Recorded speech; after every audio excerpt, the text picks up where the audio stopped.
ನಡೀತಾ ಇದೆ. ಆ ಯುದ್ಧದ ಪರಿಣಾಮವೂ ಭಾರತದ ಮೇಲೆ ಆಗತ್ತೆ. ಈ ತರಹದ ಕಾರಣಗಳನ್ನು ಕೊಟ್ಟು ಭಾರತದಲ್ಲಿ ತುರ್ತು ಪರಿಸ್ಥಿತಿಯನ್ನು ಹೇರಬೇಕು ಅಂತೇಳಿ ಅದು ಹೇರಿದರೂ ಕೂಡ ಆವಾಗ ರಾಷ್ಟ್ರಪತಿ ಆಗಿದ್ದವರು ಫಕ್ರುದ್ದೀನ್ ಅಲಿ ಅಹ್ಮದ್. ಅವಾಗೆಲ್ಲ ನಾವು ಒಂದು ವಯಸ್ಸುಗಳನ್ನು ನೋಡ್ತಾ ಇದ್ವಿ. ಅವರು ಫಕ್ರುದ್ದೀನ್ ಅಲಿ ಅಹ್ಮದ್ ಅವರು ಯಾವ ಸ್ಥಿತಿಯೊಳಗಿದ್ರು, ಯಾವ ಸ್ಥಿತಿಯೊಳಗೆ ಬಂದು ಸಹಿ ಹಾಕಿದರು ಅಂತ ಹೇಳಿ ಅನ್ನೋದು ಕೆಲವು ವ್ಯಂಗ್ಯಚಿತ್ರಗಳು ಸಹಿತ ಬಂತು. ಅವರು ಬಾತ್ ಟಬ್ನೊಳಗಿದ್ರು, ಆವಾಗ ಇಂದಿರಾ ಗಾಂಧಿ ಅವ್ರ ಫೋನ್ ಬಂತು, ಹಾಗೆ ಅವರು ಇದ್ದ ಸ್ಥಿತಿಯೊಳಗೆ ಓಡಿ ಬಂದು ಈ ಒಂದು ಸುಗ್ರೀವಾಜ್ಞೆಗೆ ಅವರು ಸಹಿಯನ್ನು ಹಾಕಿದರು ಅಂತ. ಆದರೆ ಜೂನ್ 24ನೇ ತಾರೀಕು 25ನೇ ತಾರೀಕು ಸ್ವತಃ ಇಂದಿರಾ ಗಾಂಧಿ ಅವರು ಫಕ್ರುದ್ದೀನ್ ಅಲಿ ಅಹ್ಮದ್ ಅವ್ರನ್ನ ಭೇಟಿಯಾದರು. ರಾತ್ರಿ ಅವರು 11:45ಕ್ಕೆ ಅದನ್ನು ಸಹಿ ಹಾಕಿದರು. ಅದು ನಿನ್ನೆಯ ದಿನ. ಅಕ್ಷರಶಃ ಜಾರಿಗೆ ಬಂದಿದ್ದು ಅಂತ ಹೇಳಿದ್ರೆ 50 ವರ್ಷಗಳ ಹಿಂದೆ ಅವರು ಈ ತುರ್ತು ಪರಿಸ್ಥಿತಿಯನ್ನು ಹೇರಿದ ನಂತರ ಭಾರತದಲ್ಲಿ ಸರ್ಕಾರದ ವಿರುದ್ಧವಾಗಿ ಯಾರು ಅದನ್ನು ವಿರೋಧ ಮಾಡುವಂಗಿಲ್ಲ, ಪ್ರೊಟೆಸ್ಟ್ ಮಾಡೋಂಗಿಲ್ಲ. ಸಂವಿಧಾನದತ್ತವಾಗಿ ಬಾಬಾ ಸಾಹೇಬ್ ಅಂಬೇಡ್ಕರ್ ಅವರು ಕೊಟ್ಟಿರ್ತಕ್ಕಂಥದ್ದು ಅಭಿವ್ಯಕ್ತಿ ಸ್ವಾತಂತ್ರ್ಯವನ್ನು ಮಾಡುವಂತಿಲ್ಲ. ಪ್ರಜಾಪ್ರಭುತ್ವದ ಒಂದು ಕಾಲು ಅಂತ ಹೇಳಿದ್ರೆ ಪತ್ರಿಕೋದ್ಯಮ. ಆ ಪತ್ರಿಕೆಗಳಲ್ಲಿನೂ ಸಹಿತ ಸರ್ಕಾರದ ವಿರುದ್ಧ ಬರೆಯುವ ಹಾಗಿಲ್ಲ. ಈ ತರಹದ ನಿರ್ಣಯಗಳನ್ನು ಅವರು ಕೆಲವೇ ಜನ ಕೂತು, ಅದು ಸಹಿತ ಸಂವಿಧಾನದ ಚೌಕಟ್ಟಿನ ಅಡಿಯಲ್ಲಿ ಯಾವುದೇ ರೀತಿಯ ಹೋರಾಟಗಳನ್ನು, ಅಂದರೆ ಯಾವುದೇ ರೀತಿಯ ಮೀಟಿಂಗ್ಗಳು ಆಗಲಿಲ್ಲ. ನಿರ್ಣಯಗಳನ್ನು ತಗೊಳ್ತಾ ಹೋದ್ರು. ಅದಕ್ಕೆ ಬೇಕಾದಂತಹ ಡಾಕ್ಯುಮೆಂಟ್ಗಳನ್ನು ಸೃಷ್ಟಿ ಮಾಡ್ತಾ ಹೋದ್ರು. ಅದಾದಮೇಲೆ ಅವರು ಅಷ್ಟೊತ್ತಿಗೆ ಸುಪ್ರೀಂ ಕೋರ್ಟಿಗೆ ಹೋಗಿದ್ರು. ಸುಪ್ರೀಂ ಕೋರ್ಟು ಸಹಿತ ಒಂದು 20 ದಿನಗಳ ಒಂದು ಸ್ಟೇ, ಅದು 24ನೇ ತಾರೀಕು ಜೂನಿಗೆ ಕೊಟ್ಟಿತ್ತು. 25ರಿಂದ ತುರ್ತು ಶಾಸನ ನಮ್ಮ ದೇಶದ ಮೇಲೆ ಬಂತು. ಅದಾದ ನಂತರ ಇಂದಿರಾ ಗಾಂಧಿಯವರು ಆ 2 ವರ್ಷಗಳ ಅವಧಿಯಲ್ಲಿ ಸಂವಿಧಾನದ ತಿದ್ದುಪಡಿ 38 ಮತ್ತು 39 ಇದನ್ನು ಒಂದು ಸ್ವಲ್ಪ ಯಾವ್ಯಾವ ಕಲಂಗಳನ್ನು ಅವರು ತಿದ್ದಿದ್ರು, ಯಾಕೆ ತಿದ್ದಿದ್ರು, ಸರ್ವಾಧಿಕಾರಿಗಳಿಗೆ ಬೇಕಾಗಿರತಕ್ಕಂತಹ ಅನೇಕ ಸಂಗತಿಗಳನ್ನು ಸಂವಿಧಾನದ ತಿದ್ದುಪಡಿ 38 ಮತ್ತು 39ರಲ್ಲಿ ನಮಗೆ ನೋಡಲಿಕ್ಕೆ ಸಿಗುತ್ತೆ. ಅವರು ಸ್ವತಃ ಅದನ್ನು ತಿದ್ದಬೇಕಾದ್ರೆ ಏನು ಪ್ರೊಸೀಜರ್ ಅದನ್ನು ಅಳವಡಿಸ್ಕೋಬೇಕು.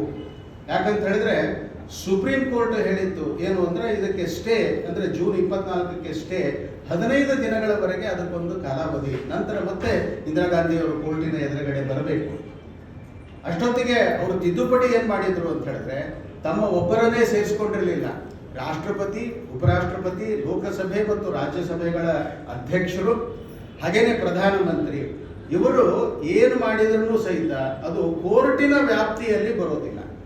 ಯಾವುದೇ ಕೋರ್ಟು ಈ ವಿಚಾರಣೆಯನ್ನ ಮಾಡುವ ಹಾಗಿಲ್ಲ ಅಂಥೇಳಿ ಈ ರೀತಿಯ ಸಂವಿಧಾನದ ತಿದ್ದುಪಡಿಯನ್ನ ಮಾಡಿ ಸರ್ಕಾರಿ ವಕೀಲರ ಮೂಲಕ ಅದನ್ನು ಸುಪ್ರೀಂ ಕೋರ್ಟಿಗೆ ಅಫಿಡೇವಿಟ್ ಅನ್ನ ಕೊಟ್ಟರು.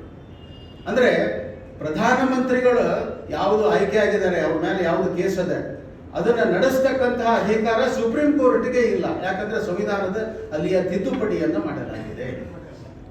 ಈ ರೀತಿ ಈ ಸಂವಿಧಾನದ ತಿದ್ದುಪಡಿ 38 ಮತ್ತು 39 ಇದೆಲ್ಲವೂ ಸಹಿತ ಸರ್ವಾಧಿಕಾರಕ್ಕೆ ಬೇಕಾಗಿರತಕ್ಕಂತಹ, ಮತ್ತು 39ನೇ ತಿದ್ದುಪಡಿಯಲ್ಲಿ ಅವರು ಹೇಳ್ತಾರೆ ಯಾರ್ಯಾರು ಇದಕ್ಕೆ ವಿರೋಧ ಮಾಡ್ತಾರೋ, ಪ್ರತಿಪಕ್ಷಗಳು, ಬೇರೆ ಬೇರೆ ಸಂಘ ಸಂಸ್ಥೆಗಳು, ಪತ್ರಿಕೆಗಳು, ಅವರಿಗೆ ಈ ವೀಸಾ ಬಂಧನ ಅಂತೇನು ಹೇಳಿದ್ರು, ಆ ಬಂಧನದ ಮೂಲಕ ಅವ್ರನ್ನೆಲ್ಲ ಅರೆಸ್ಟ್ ಮಾಡೋದು, ಮತ್ತು ಅದಕ್ಕೆ ಅವರಿಗೆ ಯಾವುದೇ ಕೋರ್ಟಿನೊಳಗೆ ಅದಕ್ಕೇನು ಚರ್ಚೆ, ಅದನ್ನ ಮತ್ತೆ ಕೇಸ್ ಫೈಲ್ ಮಾಡುವಂಗಿಲ್ಲ. ಅಂದ್ರೆ ಯಾವಾಗ ಬಿಡುತ್ತೆ ಅದು ಸರ್ಕಾರ.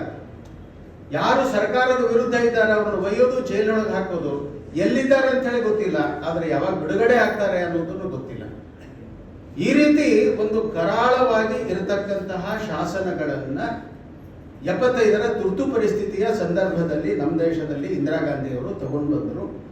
ಕಾರಣ ಏನು ಅಂತ ಹೇಳಿದ್ರೆ, ನಾನು ಆಡಳಿತ ನಡೆಸಬೇಕು, ಇಂಡಿಯಾ ಅಂತ ಹೇಳಿದ್ರೆ ಇಂದಿರಾ ಅಂತ ಹೇಳಿದ್ರೆ ಇಂಡಿಯಾ, ಇದು ಅವಾಗಿನ ಅವರ ಘೋಷಣೆ ಆಗಿತ್ತು. ಆದರೆ ಇದಕ್ಕೋಸ್ಕರ ಅನೇಕರು ಅರೆಸ್ಟ್ ಆದರು. ಮೊದಲನೇ ದಿನಾನೇ ಲಾಲ್ ಕೃಷ್ಣ ಅಡ್ವಾಣಿ ಅವರು, ವಾಜಪೇಯಿ ಅವರು, ಮಧು ದಂಡವತೆ, ಯಾರ್ಯಾರು ಇದ್ರು ಅವರೆಲ್ಲ ಜೈಲಿಗೆ ಹೋಗಿ ಕಳಿಸಿದ್ರು. ಸಂಘದ ಅವಾಗಿನ ಸರ್ಸಂಘಚಾಲಕರು ಪೂಜ್ಯ ಬಾಳಾಸಾಹೇಬ್ ದೇವರಸರು ಅವರೆಲ್ಲ ಜೈಲಿಗೆ ಹೋದರು.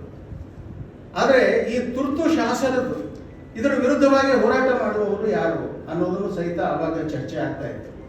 ಲೋಕನಾಯಕ ಜಯಪ್ರಕಾಶ್ ನಾರಾಯಣರು ಜೈಲಿನಲ್ಲಿದೆ, ಮೊರಾರ್ಜಿ ದೇಸಾಯಿ ಅವರು ಜೈಲಿನಲ್ಲಿದೆ, ವಿರೋಧ ಪಕ್ಷದ ಎಲ್ಲ ಅತಿರಥ ಮಹಾರಥರು ಎಲ್ಲರೂ ಜೈಲಿನೊಳಗೆ. ಬೆಂಗಳೂರು ಜೈಲಿನೊಳಗೆ ಇದ್ದಿದ್ದು ಲಾಲ್ ಕೃಷ್ಣ ಅಡ್ವಾಣಿ ಅವರು, ಮಧು ದಂಡವತಿ ಅವರು ಬೆಂಗಳೂರು ಜೈಲಿನೊಳಗೆ ಇದ್ರು. ಒಂದು ಭಾಷಣದಲ್ಲಿ ಲಾಲ್ ಕೃಷ್ಣ ಅಡ್ವಾಣಿ ಅವರು ಹೇಳ್ಕೊಂಡಿದ್ದು ಇದೆ, ನಾನು ಬೆಂಗಳೂರು ಜೈಲಿನೊಳಗಿದ್ದಾಗಲೇ ಕನ್ನಡವನ್ನು ಕಲಿತೆ. ಈ ರೀತಿ ಅವ್ರು ನೆನ್ಪು ಮಾಡ್ಕೊಳ್ತಾ ಇದ್ರು ಅನೇಕ ವರ್ಷಗಳ ಕಾಲ. ಆದರೆ ಈ ಹೋರಾಟ ಮಾತ್ರ ಯಾವ ರೀತಿ ಮಾಡಬೇಕು ಅನ್ನುವಂಥದ್ದು ಅವಾಗೇ ಸಂಘಟಿತ ಆಗಿರತಕ್ಕಂಥದ್ದು ಜಯಪ್ರಕಾಶ್ ನಾರಾಯಣರ ಹೆಸರಿನಿಂದ ಪ್ರಾರಂಭ ಆಗಿದ್ದು ಲೋಕ ಸಂಘರ್ಷ ಸಮಿತಿ. ಒಂದು ಹೋರಾಟ ನಡೀತು. ಆ ಹೋರಾಟ ಇಡೀ ದೇಶದಲ್ಲಿ ನಡೀತು. ಅದರ ಸರ್ಕಾರ ಬಿಡ್ತಾ ಇರಲಿಲ್ಲ. ಯಾರು ಸೂಕ್ಷ್ಮವಾಗಿ ಕಾಣ್ತಾರೋ ಅವ್ರು ಹಿಡ್ಕೊಂಡು ಹೋಗೋದು, ಜೈಲಿಗೆ ಹಾಕೋದು, ತಗೊಂಡು ಹೋಗೋದು, ಜೈಲಿಗೆ ಹಾಕೋದು. ಜೈಲೊಳಗೆ ಹಾಕಿದಾಗ ಅವರೇನು ಸಿವಿಲ್ ಕೈದಿ ಅಲ್ಲ. ಅಲ್ಲಿಗೆ ಹೋಗಿ ಬಂದವರಿಗೆ ಗೊತ್ತು, ಅವರಿಗೆ ವಿಪರೀತವಾದ ಕಷ್ಟಗಳನ್ನು ಕೊಟ್ಟಿದ್ದಾರೆ. ಕೆಲವರು ವಾಪಸ್ ಬಂದ ನಂತರ ಹೆಚ್ಚು ದಿನ ಬದುಕಲಿಕ್ಕೆ ಆಗಿಲ್ಲ.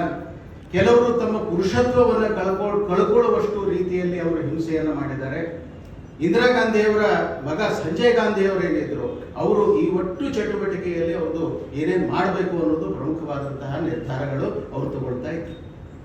ಈ ರೀತಿ ಹಿಂಸೆ ಸರ್ವಾಧಿಕಾರಿ, ಇದರರ್ಥ ಹಿಟ್ಲರ್ ಹೇಗೆ ಕೊಲ್ತಾನೆ, ಮಾಡ್ತಾನೆ, ಹಿಡಿತಾನೆ, ಹೊಡಿತಾರೆ ಅಂತೇನೇನು ಇತ್ತು ಇತಿಹಾಸದಲ್ಲಿ ಓದ್ತೀವಿ, ಅದಕ್ಕೆ ಅನುಗುಣವಾಗಿಯೇ ಭಾರತದಲ್ಲಿ ಹಿಂಸೆಗಳು ನಡೆಯಿತು. ಈ ಹಿಂಸೆಯಿಂದ ಹೊರಗೆ ಬರೋದು ಹೇಗೆ? ಸಂವಿಧಾನವನ್ನು ತಿದ್ದಿದ್ದಾರೆ, ಅಧಿಕಾರ ಅವ್ರ ಹತ್ರನೇ ಇದೆ. ಯಾವುದೇ ವಿರೋಧ ಪಕ್ಷದವ್ರನ್ನೆಲ್ಲ ಜೈಲಿಗೆ ಹಾಕಿದ್ದಾರೆ. ಪತ್ರಿಕೆ ಒಳಗೂ ಮತ್ತು ಟಿವಿಗಳು ಮಾತಾಡೋ ಹಾಗಿಲ್ಲ. ಏನು ಹೇಳಿದ್ರು ಸಹಿತ ಇಂದಿರಾ ಗಾಂಧಿ ಅದೇ ಜೈ ಅಂತ ಹೇಳಬೇಕು. ಈ ಸ್ಥಿತಿಯಿಂದ ಇದನ್ನು ಹೊರಗೆ ಬರೋದು ಹೇಗೆ? ಆವಾಗ ಲೋಕ ಸಂಘರ್ಷ ಸಮಿತಿ ಅಂತ ಹೇಳಿ ಮಾಡಿದಾಗ ಸಂಘ ಅಂತ ಹೇಳಿದ್ರೆ RSS, ಅದರ ಅನೇಕ ಕಾರ್ಯಕರ್ತರು ಹೊರಗೆ ಇದ್ರು.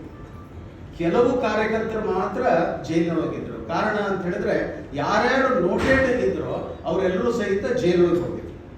ಸರ್ಸಂಘ ಚಾಲಕರು, ಸರ್ಕಾರಿವಾರು ಯಾರಿದ್ರು ಜೈಲಿಗೆ ಹೋಗಿದ್ರು.